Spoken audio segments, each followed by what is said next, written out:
Hello guys, कैसे हैं आप लोग। उम्मीद है आप लोग फिट होंगे, ज़बरदस्त होंगे, मज़े में होंगे, बढ़िया होंगे और बढ़िया तरीके से हमारे रिएक्शंस को एंजॉय मेरा कर रहे नाम है होंगे तलहा। इसमें तो मोहसिन गाइस, गाइस रमन सागर श्री कृष्ण एपिसोड नंबर 151 का पार्ट नंबर फॉल लेकर आ जो चुके हैं गाइस गाइस। लास्ट पार्ट था वो बहुत ही इंटरेस्टिंग, अमेजिंग और कमाल का था। मोहसिन भैया, आपने देखा कि कृष्णा जी गीता का क्या ज्ञान दे रहे थे कि वो कह रहे थे कि जो धर्म संकट है उससे किस तरह बचा जाए, और उन्होंने बहुत ही प्यारी मिसाल भी दी। आपने देखा कि उन्होंने कहा कि एक टाइम पे एक बीमार बाप जो है वो एक कतरा कतरा पानी के लिए आप पर निर्भर है, और दूसरी ओर उसी टाइम पर आपके गांव की लड़कियों को जो चोर हैं, जो अपहरण कर रहे हैं अपहरण उनका। कर रहे हैं, तो आप किसका मतलब कि उस टाइम करोगे, मत उनको बचाओगे या अपने बाप को कतरा कतरा पानी पिलाओगे। तो इसको कहते हैं धर्म संकट। धर्म संकट के बारे में मैं समझाना चाहता हूँ। हाँ, इसके बाद जब अर्जुन ने वो खाने की मिसाल दी कि अगर आपने खाने की नीति की है तो आपको बैठकर अपने मुंह में लुकमा डालना पड़ेगा। बिल्कुल तो फिर आगे से कृष्णा जी ने बता रहे थे कि जो लुकमा आपकी किस्मत में नहीं, आप बैठ भी जाए लुकमा भी उठा लें, वो फिर भी आपके मुंह में जाने से पहले नीचे गिर नीचे जाएगा। गिर जाएगा। तो गाइज अब देखना ही है कि नेक्स्ट होने के वाले। चलते वीडियो की तरफ बढ़ देते हैं रिएक्शन।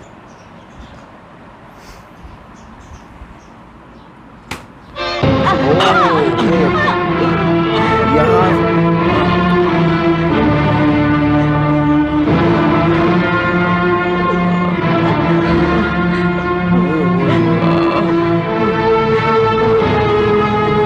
देख लिया कि प्रारब्ध में न हो तो मुंह तक पहुंचकर भी निवाला छिन जाता छीन है। जाता है। Nice example. परंतु हे अर्जुन, इस उदाहरण का यह अर्थ भी नहीं है कि तुम सब कुछ प्रारब्ध पर छोड़कर स्वयं अकर्मण्य हो जाओ। याद रखो, मैंने कहा है मां कर्म फल हेतुर्भु माते संगोस्तु कर्मणि। हे केशव, तुम्हारे कहे अनुसार यदि फल प्रारब्ध ने अपनी मर्जी से देना है तो फिर प्राणी को कर्म करने की आवश्यकता ही क्या है? कर्म करने की आवश्यकता क्या है, ये जानने से पहले ये तो जान लो कि प्रारब्ध क्या है, प्रारब्ध कैसे बनती है। हे केशव, प्रारब्ध क्या है उसे जानने में क्या मुश्किल है? ये तो सीधी सी बात है कि जो भगवान की इच्छा है वही मनुष्य का प्रारब्ध होती है। नहीं अर्जुन, नहीं, ये धारणा सत्य नहीं है। क्यों सत्य नहीं है? क्योंकि मैं किसी के प्रारब्ध नहीं बनाता, ना मैं किसी प्राणी के कर्म अथवा कर्म फल के हिसाब में दखल देता हूं। इसलिए प्राणी की प्रारब्ध बनाने में मेरा कोई हाथ नहीं होता। फिर कौन बनाता है प्राणियों का प्रारब्ध? प्राणियों के अपने कर्म। अर्थात ये कि प्राणी जैसे कर्म करेगा उसका वैसा ही फल पाएगा। अच्छे कर्म करेगा तो अच्छा फल मिलेगा, और बुरे कर्म करेगा तो बुरा फल पाएगा। यही जो प्राणी के अच्छे बुरे कर्मों के अच्छे बुरे फल का हिसाब है, इसी को प्रारब्ध कहते हैं। अपने पुण्य कर्मों के फलस्वरूप सुख और अपने पाप कर्मों के फलस्वरूप दुख प्राणी इसी जन्म में या अपने अगले जन्म में भोगना ही पड़ता है, वो टल नहीं सकता। इसलिए अकर्मण्य हुए बिना निरंतर अपने धर्म के अनुसार कर्म करते जाओ, और मन में यह पक्का विश्वास रखो कि जिस नियत के साथ तुम कर्म करोगे उसी नियत के अनुसार तुम्हें फल अवश्य मिलेगा। बिल्कुल। कर्म का यह अटल विधान है, इसमें कभी किसी के साथ अन्याय नहीं हो सकता। हे अर्जुन, प्राणी का कोई भी कर्म नष्ट नहीं होता। मनुष्य को अपने हर कर्म का फल अवश्य मिलता है।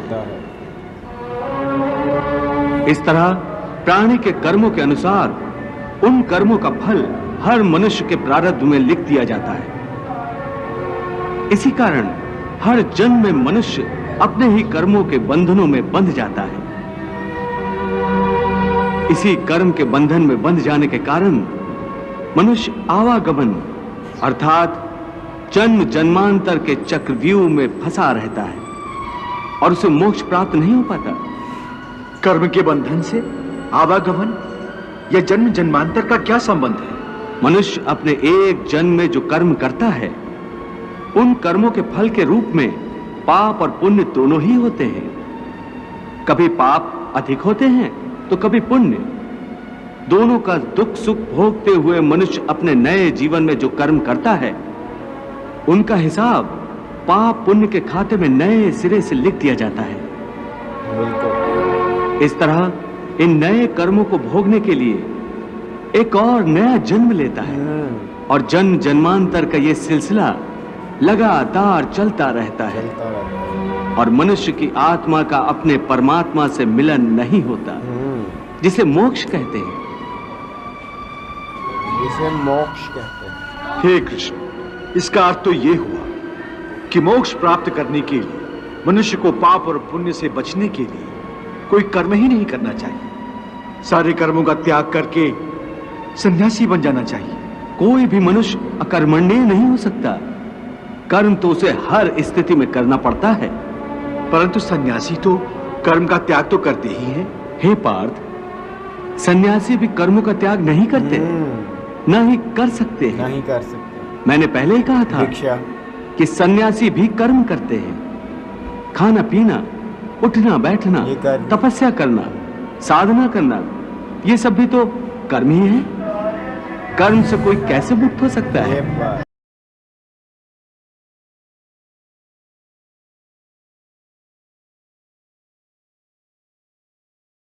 वरदान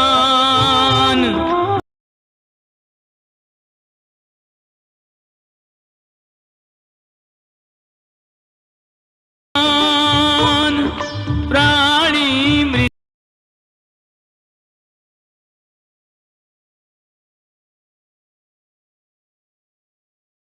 है तो कर्म की आवश्यक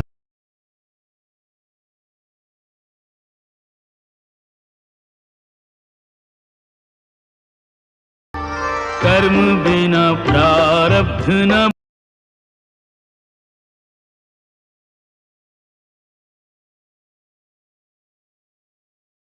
फल पर यदि अधिकारी नहीं तो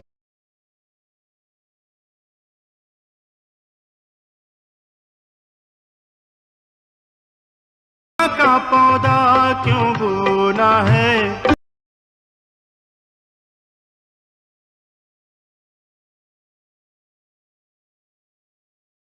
पौधा क्यों बोना है।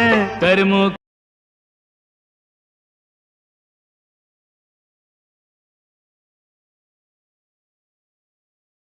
धर्मों का साधन, इसलिए कर्म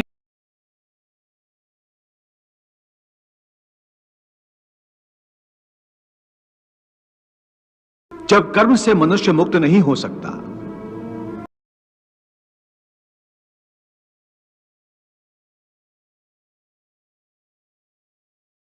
तरीका यह है कि मनुष्य फल की ये बात मिलेगा। फल का वो विधान की इच्छा समझकर स्वीकार करे। हाय हाय हाय हाय।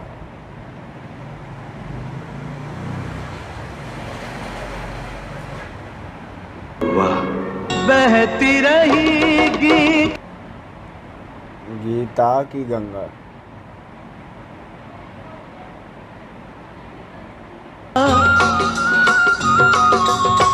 और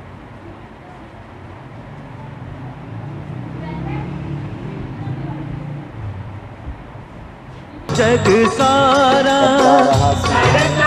जग सब सारा।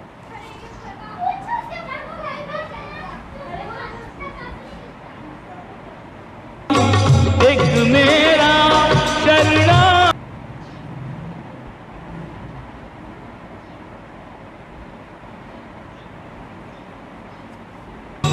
दूंगा, शोक न कर। कर्म से रिलेटेड बताया ना।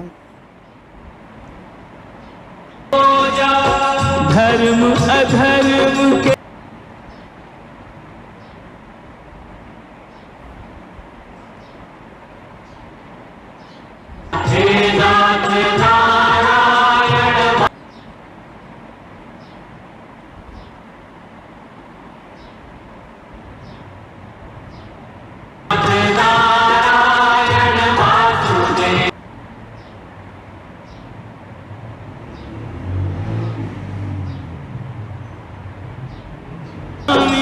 सखा हमारे।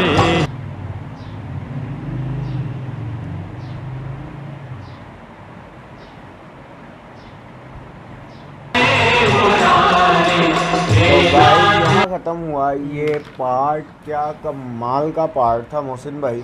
इसमें कृष्णा जी ने कर्म के बारे में बताया कि अगर आपने शुरू में देखा हो कि जो कृष्णा जी कह रहे थे वैसे ही उन्होंने एग्जांपल भी दी कि जो खाना आपकी किस्मत में नहीं है वो हाथ में पकड़े हुए मुख से इतने फासले पर भी कोई ना कोई रीज़न से नीचे गिर जाता है, मुख तक नहीं पहुंचता।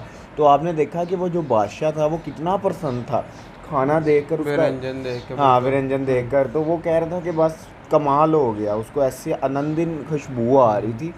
लेकिन जैसे ही उसने लुकमा पकड़ा है यहाँ इतने फासले से मोहसिन भाई वो जो महारानी है उनके हाथ से वो गिरा है, सीधा उनके मुंह पर जाकर लगा और वाला वो नीचे पड़ा हुआ। देन उन्होंने अर्जुन को बताया मोहसिन भाई के देखो जो मैं कह रहा था उसी तरह हुआ। लेकिन इसका ये और उसके बाद भी आप देखें जब अर्जुन ने क्वेश्चन किया कि जो आपके कहने का अर्थ है इसका तो मतलब ये है कि बंदा सन्यासी बन जाए और हाँ। अपना सारे कर्म फलों को भूल जाए। तो लेकिन उन्होंने कहा, कृष्णा जी ने फिर बताया कि अर्जुन आपको किसने कहा कि जो सन्यासी है होते वो कोई कर्म या कोई। उनका कोई भी व्यक्ति जब तक संसार में है वो कर्म करने नहीं छोड़ सकता, कर्म के त्याग नहीं कर सकता। फॉर एग्जांपल जैसे कि सन्यासी है, उठना बैठना खाना खाना, उसके बाद भिक्षा मांगना, उसके बाद वो पूजा करना, ये सारे कर्मों में ही आते हैं। उन्होंने कहा इसी तरह कोई भी व्यक्ति कर्म का त्याग नहीं कर सकता, क्योंकि उनका क्वेश्चन था अर्जुन का कि अगर सारा फल पे ही निर्भर है, मतलब कि अब जो किस्मत में नहीं है वो गिर गया, जो किस्मत में होगा मुंह में आना ही आना है। उन्होंने कहा फिर कर्म करने की जरूरत ही नहीं है, प्रयत्न करना ही छोड़। हाँ वो बैठे रहो खुद ही जो होगा आ जाएगा। उन्होंने कहा इसका ये नहीं है कर्म करोगे तो फल मिलेगा। तो गाइस देखना ये है कि नेक्स्ट हमें एपिसोड में क्या देखने को मिलने वाला है। यहाँ तक ये वीडियो अच्छी लगी तो लाइक शेयर कमेंट और हमारे चैनल को सब्सक्राइब करना मिलते हैं मत नेक्स्ट भूलिएगा वीडियो guys। नेक्स्ट पार्ट के साथ। Love you.